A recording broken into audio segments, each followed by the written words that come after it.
Fortnite has just dropped their brand new chapter, Chapter 4, after a season finale that was a little lackluster. But overall, I have to say that this season and this chapter as a whole makes up for it, because let's take a dive into what's new in Fortnite. Before we go any further in this video, if you want to use my supporter creator code, here it is on screen. So let's talk about the Battle Pass and the new UI that has been added to this game. So as you can see, the lobby is similar to what it usually is, but when you click on Battle Pass, we've got a new selection of things to look at.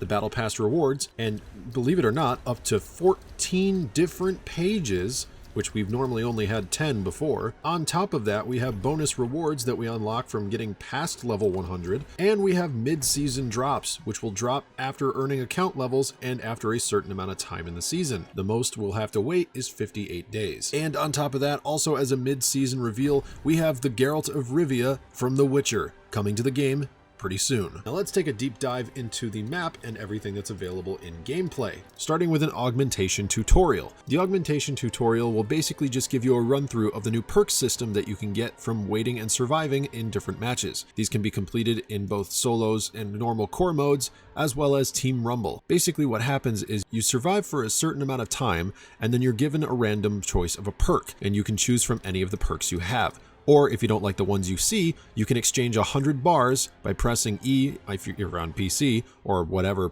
it is on console. I don't know because I don't play as a console player, and you'll be able to unlock whatever perk you see fit. As you can see, I've got 7 of the 9 unlocked, and all of them are pretty dang good. There are multiple different pages of augments you can get. Obviously, there's ones for weapons, there's ones for game changing, there's ones for mobility and scouting, and there's ones for specifically looting. One of my favorites is probably the fact that you can find a chug splash in every container you open. It's a pretty nice perk. Also, we have our first look at the map, which is huge. Well, at least it seems that way.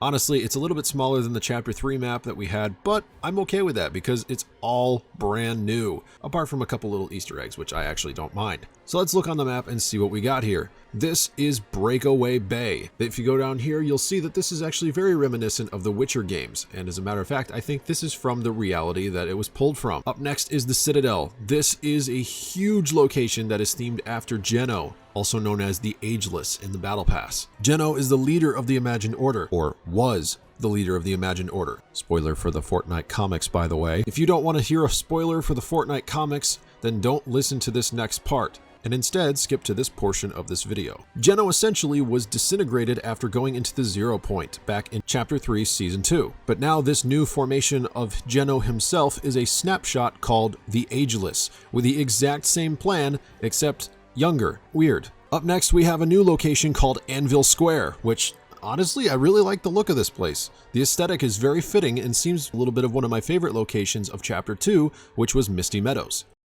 Up next, a brand new location we've never seen before called Shattered Slabs. Similar buildings to that of Misty Meadows, but a lot of rocks. And I mean a lot of rocks. No, there's no foundation, and no, there's no Dwayne Johnson anywhere, but who knows? Maybe they'll sculpt his face into one of these someday. Up next, we have another returning location. This was Frenzy Fields. It used to be called Frenzy Farm, but honestly, I actually really like how they did it this time. It's like a nice mixture of Frenzy Farm and a little bit of the Orchard from Chapter 2. Up next, we have another location called Faulty Splits.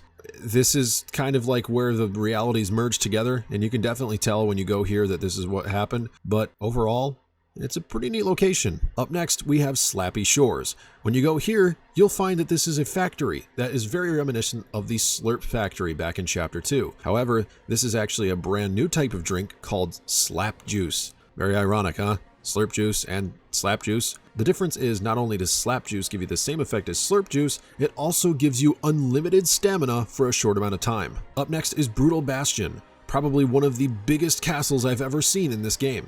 And honestly, it reminds me a lot of Polar Peak, which also is pretty ironic, the fact that this happened to be in the middle of a snowy mountain. By the way, look at that mountain. That's gigantic. And last but not least, our 9th and final location, Lonely Labs, which if you remember, if you played back in Chapter 1 Season 7, this is Frosty Flights. So that is all for the map section of this game. Now let's detail some of the quests. Remember when I was going back over the augmentation tutorial? Well, now we've got something else that we can do after you complete that. called the Oathbound quests. This will act as your narrative quest line for the next 2 weeks. Also, additional Oathbound quests will be available in 44 days, which will probably be around the time that the Geralt of Rivia actually is released and available to the public. Also, we have our week 0 quests, which are coming out on Thursday, but also to get ready for the new season, we've got brand new quests to try new stuff. Open chests and hotspots, visit new name locations, earn XP and creative made experiences, a couple other ones that I've already completed, bouncing with a shockwave hammer, and traveling distance on the dirt bike. Honestly, I have to say, out of the new stuff that we've got, this is amazing. The dirt bikes are especially awesome, being able to ride those around. But not only that, if you have a shockwave hammer and you're driving around on a motorcycle, it makes for some pretty good mobility to just slam yourself off the back of the motorbike and boost forward. Also, we got another section of quest lines called the Explorer Bonus Goals, which will reward you with a free harvesting tool and another emoticon. And this is basically just to understand more about the map and what's going on. So that means activating augments, landing at hotspot drops and destroying some drones, eliminating opponents, using the new hurdle ability over objects, and searching some Oathbound chests, which are the bright white and gold chests that look very similar to that of Geno himself. That is all for this video, everybody. Thank you for taking a look at Chapter 4, Season 1, and I will be updating you guys more on the upcoming weekly challenges in short form, as well as I will also be releasing some funny moments and overall best moments of this chapter and this season. Thank you all so much for watching. I'll see you next time. Peace out, everybody.